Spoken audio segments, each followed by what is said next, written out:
Hello everyone, wave classes Mussoorie में आपका स्वागत है। हम लोग रिफ्लेक्शन को ख़त्म कर चुके हैं। लास्ट वीडियो अगर आपने देखा है तो रिफ्लेक्शन कम्प्लीटली ख़त्म हो चुका है। उस पर बहुत सारा क्वेश्चन भी आपको कराया गया, आपको दिया भी गया। उस क्वेश्चन का भी हम डिस्कशन का एक वीडियो बना देंगे। अगला टॉपिक हम शुरू कर रहे हैं, इसका नाम है रिफ्रैक्शन ऑफ लाइट। जो इसके पहले पढ़े हम लोग रिफ्लेक्शन पढ़े, अभी जो हम पढ़ रहे हैं उसका नाम है रिफ्रैक्शन ऑफ लाइट। तो सबसे पहले हमको समझना पड़ेगा कि रिफ्रैक्शन का मतलब क्या है, मीनिंग क्या है। तो आप ऐसा समझिए, सपोज कीजिए कि कोई तालाब है जिसमें पानी होता है। तो मान लीजिए कि ये तालाब है, ठीक है, और ये तालाब में जो पानी का जो मैक्सिमम लेयर है, जहाँ तक पानी एग्जिस्ट करता है, ये वो सबसे ऊपर वाला लाइन है। मान लीजिए कि यहीं तक पानी है, यहीं तक पानी, नीचे है पानी, लेकिन ऊपर जाएंगे तो ऊपर में पानी हमको नहीं मिला, मतलब इस लेवल तक पानी तालाब में भरा हुआ है। अगर हम इस लेवल के ऊपर जाएं तो हमको मिलेगा एयर। पानी के ऊपर तालाब में पानी भरा हुआ है, अगर पानी के जहाँ पे ख़त्म हो रहा है, जो सबसे अपर मोस्ट लेयर है, उसके ऊपर देखेंगे तो क्या रहेगा, हवा रहेगा। तो हम बोलेंगे कि ये जो लेयर है पानी का सबसे अपर वाला, इसके जस्ट आउटसाइड में, जस्ट ऊपर में, जस्ट एबव में क्या एग्जिस्ट कर रहा है, एयर। इस लाइन के जस्ट बिलो में क्या एग्जिस्ट कर रहा है, तो यहाँ पे हम बोलेंगे वाटर। तो ये दो तरह का मीडियम हुआ। मीडियम का मतलब है कि जैसे हर चीज़ एक मीडियम होता है, कोई भी ऑब्जेक्ट एक मीडियम है। जैसे ये प्लास्टिक है तो प्लास्टिक हम बोल सकते हैं मीडियम हुआ। यहाँ पे प्लाई है, वुड है, लकड़ी है, लकड़ी हो गया। यहाँ पे इसके आगे पीछे दीवार भी है तो दीवार भी हो गया। हवा, पानी, ये सब क्या है, एक मीडियम है। मीडियम का मतलब माध्यम है जिसके थ्रू कोई चीज़ आगे बढ़ सकता है। कोई चीज़ का मतलब एनर्जी को हम उसको आगे भेज सकते हैं, सेंड कर सकते हैं, उसको प्रोपागेट करवा सकते हैं। जैसे साउंड एक फॉर्म ऑफ एनर्जी है। अगर साउंड मेरे मुंह से, माउथ से निकल के अगर कहीं जा रहा है, स्प्रेड आउट हो रहा है, अगल बगल अगर स्टूडेंट बैठा हो तो उसको अगर सुनाई दे रहा है, इसका मतलब यहाँ से जो साउंड निकल रहा है, जो एनर्जी निकल रहा है, वो उसके कान तक जा रहा है, तभी तो उसको सुनाई दे रहा है। अगर उस तक नहीं पहुँचे तो उसको हम बोलेंगे कि वो आगे गया ही नहीं। तो जो साउंड वेव है, साउंड, उसको ट्रेवल करने के लिए कोई ना कोई मीडियम चाहिए। अगर कोई लोहा का टुकड़ा है, ऐसे समझिएगा कि अगर कोई लोहा का टुकड़ा है, ठीक है, अगर इस पर हम इस तरह से हथौड़ा मारेंगे तो इसका जो वाइब्रेशन है या जो एनर्जी है इस तरह से प्रोपागेट करता है। अगर यहाँ हथौड़ा मारिए तो अगल बगल जो भी आदमी है उसको भी सुनाई देगा। इसको अगर आप फील करिएगा, इसको पकड़ के अगर हाथ से रखिएगा तो आपको वाइब्रेशन भी फील होगा। इसका मतलब एनर्जी से प्रोपागेट किया, यहाँ पे हथौड़ा मार रहा है और यहाँ पे अगर सुनाई दे रहा है, इसका मतलब साउंड इससे ट्रेवल किया। तो कोई भी एनर्जी को, साउंड भी क्या है, एक एनर्जी, फॉर्म ऑफ एनर्जी होता है, उसको ट्रेवल करने के लिए अगर कोई मीडियम चाहिए तो हम उसको बोलेंगे कि जो मीडियम के थ्रू वो आगे बढ़ रहा है वही उसका मीडियम, जिसके सहारे वो आगे बढ़ रहा है। जैसे हवा क्या हुआ, तो हवा के थ्रू, हवा में पार्टिकल है, हवा के थ्रू साउंड आगे बढ़ा, तो हवा एक मीडियम का काम किया जिसके थ्रू एनर्जी आगे बढ़ रहा है, ठीक है। तो मीडियम क्या होता है समझ में आ रहा होगा। अब यहाँ पे दो तरह का मीडियम दिख रहा है, एक है वाटर, तो आपको समझ में आ रहा है कि वाटर लिक्विड है, एयर गैस है। तो दोनों अलग अलग मीडियम हुआ। हम बोले कि क्या पानी में जितना साउंड ट्रेवल करेगा उतना हवा में करेगा, तो आप इससे आइडिया लगाइए।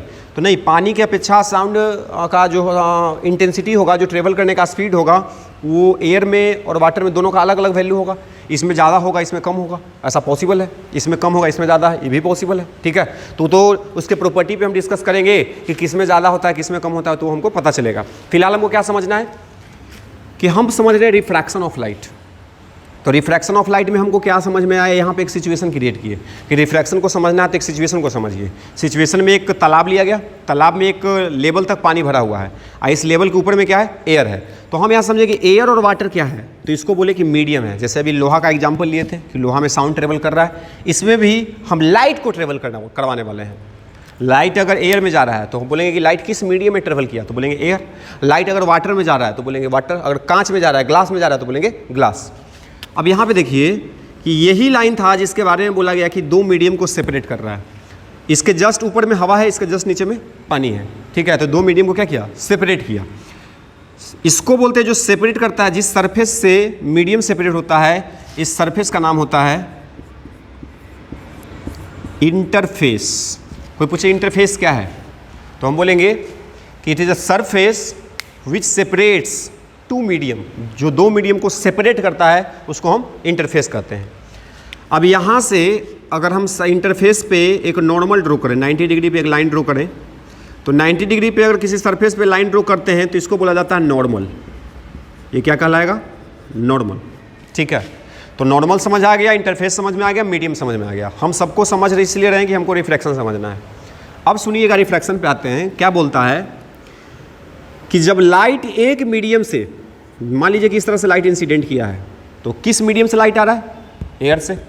वाटर ट्रांसपेरेंट होता है। ट्रांसपेरेंट का मतलब आपको स्टार्टिंग में बताए थे ऑब्जेक्ट का टाइप। तो जैसे वाटर भी एक ऑब्जेक्ट मान सकते हैं, लिक्विड है, सब्सटेंस है।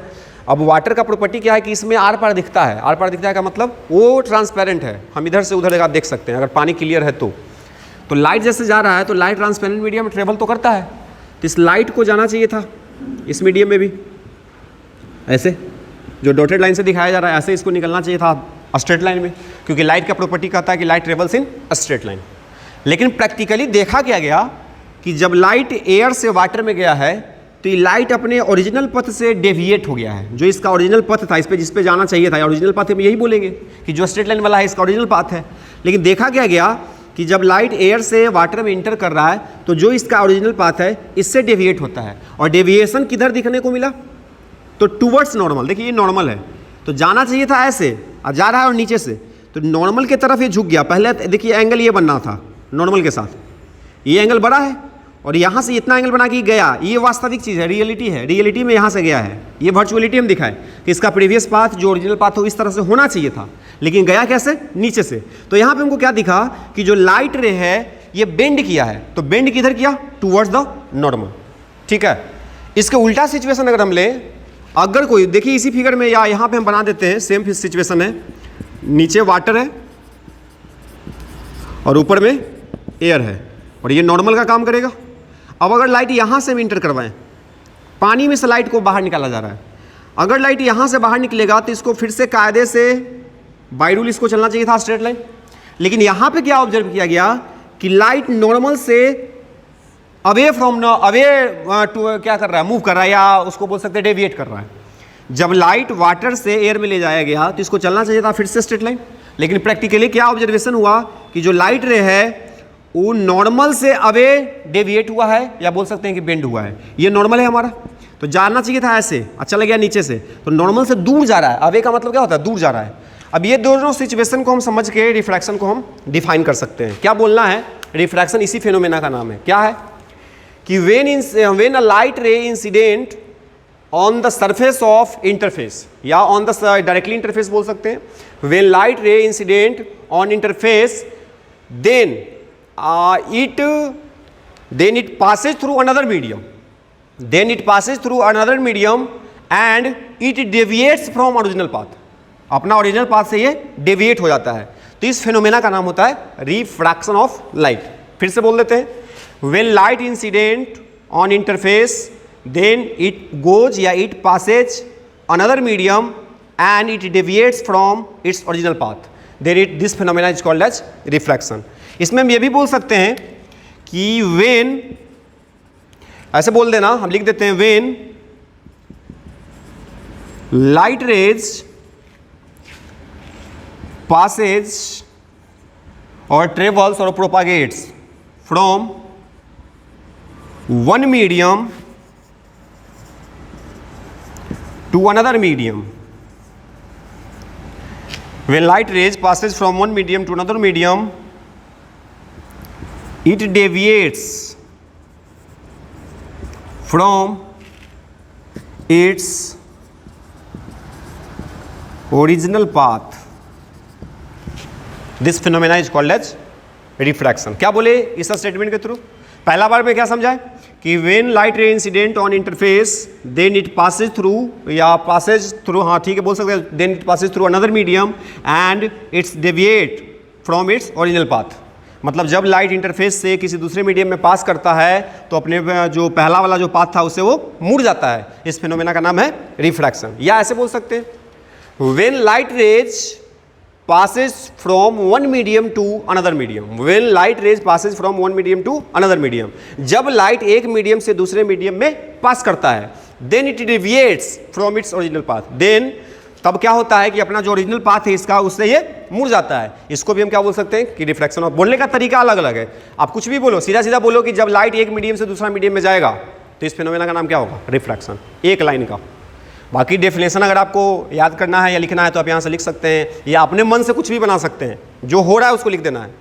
तो क्या बोलेंगे, सबसे सिंपल डेफिनेशन क्या हो सकता है कि when light ray passes from one medium to another medium then it deviates from its original path, then this phenomena is called as refraction. अगर तीसरा तरीका, दो तरीका अभी बताए, पहला इंटरफेस से डिफाइन किए, दूसरा one medium to another medium बोले, हो रहा है दोनों में ही। तीसरा क्या बोल सकते हैं कि when light ray travels from one medium to another medium properties of light change या changes, properties of light changes, light का जो प्रॉपर्टी वो बदलता है, this phenomena is called as refraction. जब लाइट एक मीडियम से दूसरे मीडियम में जाएगा तो इसका प्रॉपर्टी चेंज हो रहा है। देखिए तो प्रॉपर्टी बदल रहा है, लाइट को स्ट्रेट लाइन में चलना चाहिए था लेकिन ये बेंड कर गया तो प्रॉपर्टी चेंज हुआ ना, तो इसको भी हम क्या बोल सकते हैं कि रिफ्रैक्शन ऑफ लाइट है। तो कैसे भी बोलिए, डेफिनेशन में क्या है, समझने का चीज़ है। लाइट इंटरफेस पे आके दूसरा मीडियम में जाएगा फिर भी अपना ओरिजिनल पथ से डेविएट करेगा। लाइट एक मीडियम से दूसरा मीडियम में जाएगा, बात एक ही बोल रहे हैं, लाइट एक मीडियम से दूसरा मीडियम में जाएगा तो अपना प्रॉपर्टी को चेंज करेगा, फिर से वही बात बोल रहे हैं। ये सब को हम क्या बोल सकते हैं, रिफ्रैक्शन ऑफ लाइट। होता कैसे, तो ये प्रॉपर्टी में दोनों डिस्कस किया गया था। इसको बोला जाता है रेयरर मीडियम और इसको बोला जाता है डेंसर मीडियम। लाइट जब रेयर मीडियम से डेंसर मीडियम में आएगा तो प्रॉपर्टी के तौर पे इसको याद रख सकते हैं कि किधर बेंड करेगा, तो बोलेंगे टुवर्ड नॉर्मल। और जब लाइट डेंसर से अगर रेयर मीडियम में जा रहा, डेंसर से रेयर, तब ये light away from the normal bend करता है। दोनों फेनोमेना को हम बोल सकते हैं कि रिफ्रैक्शन है। क्यों, क्योंकि लाइट यहां एयर से वाटर में गया था तो मीडियम चेंज हुआ, यहां पे लाइट वाटर से एयर में गया तो मीडियम यहां भी चेंज हुआ। तो लाइट जब भी मीडियम चेंज करेगा तो अपने ओरिजिनल पथ से बेंड कर जाएगा, उसका प्रॉपर्टी चेंज हो जाएगा। इसी फिनोमेना का नाम क्या है, रिफ्रैक्शन है। रिफ्लेक्शन को क्या पढ़े थे, रिफ्लेक्शन को बोले थे कि when light ray incident on a reflecting surface then it returns back into the same medium. जब लाइट रे किसी मिरर पे इंसिडेंट करता है तो टकराने के बाद क्या होता है कि उसी मीडियम में रिटर्न बैक करता है। तो इसको बोले थे क्या कि रिफ्लेक्शन है। तो इसका मतलब क्या समझ में आया कि लाइट जिधर से गया उधर वापस आ गया तो ये रिफ्लेक्शन होगा।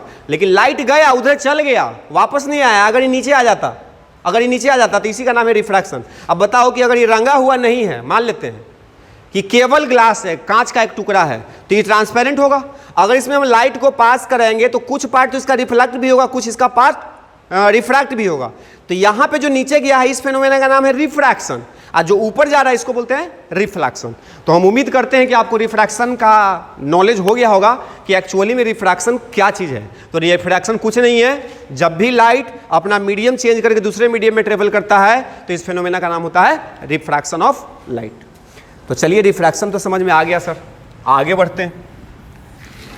अब इसके बाद जैसे रिफ्लेक्शन में हम लॉज देखे थे कि उसका कुछ नियम था, यहां भी कुछ नियम होगा। रिफ्रैक्शन जब मन जितना डिग्री पे एंगल पे, जैसे यहां पे मान ले कि कांच है, ये नॉर्मल है और यहां से लाइट आ रहा है, ठीक है, एयर है मान लीजिए ऊपर, अगर एक कांच का ग्लास है, एक प्लेट है पतला सा ही है, तो बताइए ये जो लाइट रे कहां से कहां जा रहा है, तो एयर से ये ग्लास में जाएगा। ग्लास को बोला जाएगा डेंसर, एयर को बोला जाएगा रेयर। रेयर डेंसर का आपका समझ है, सिंपल याद रखिएगा, जिस मीडियम का डेंसिटी ज़्यादा वो डेंसर, जिस मीडियम का डेंसिटी कम वो रेयर। जैसे इसका डेंसिटी ज़्यादा है, डेंसिटी का मतलब मास पर यूनिट वॉल्यूम, तो इसका डेंसिटी ज़्यादा इसलिए इसको क्या बोल रहे हैं, डेंसर। डेंसर का मतलब घना, और रेयर का मतलब जो घना ना हो। अब यहाँ पे लाइट जब इंटर किया है, आया है इस सतह पे, इस सरफेस पे, तो हमको दिख रहा है कि लाइट रेयर से डेंसर में आएगा तो ये लाइट फिर से बेंड करेगा। इसको जाना चाहिए था कायदे से सीधा, लेकिन बेंड किधर करेगा, टुवर्ड नॉर्मल करेगा। तो देखिए इस फिनोमेना का नाम भी क्या होगा, रिफ्रैक्शन ऑफ लाइट। तो जब भी क्या दिमाग में रखना, रिफ्रैक्शन क्या होता है, लाइट अगर एक मीडियम से दूसरा मीडियम में गया रिफ्रैक्शन हो गया। लाइट अगर गया टकरा के आ गया वापस, उसको रिफ्लेक्शन, लेकिन गया चलिए गया, इसका मतलब उसको रिफ्रैक्शन बोलेंगे। अब इसको लॉ के बारे में देखते हैं कि लॉज ऑफ रिफ्रैक्शन क्या होता है। लॉज ऑफ रिफ्रैक्शन, तो देखिए जैसे रिफ्लेक्शन का दो लॉ होता है, इसका भी दो लॉ है, यहीं पे लिख देते हैं, टू लॉज ऑफ रिफ्रैक्शन। देखिएगा, मान लीजिए वही सिचुएशन लेते हैं, पानी और एयर वाला है, वाटर एयर, ये नॉर्मल, यहां से लाइट को इंसिडेंट करवा, इसको जाना चाहिए था सीधा,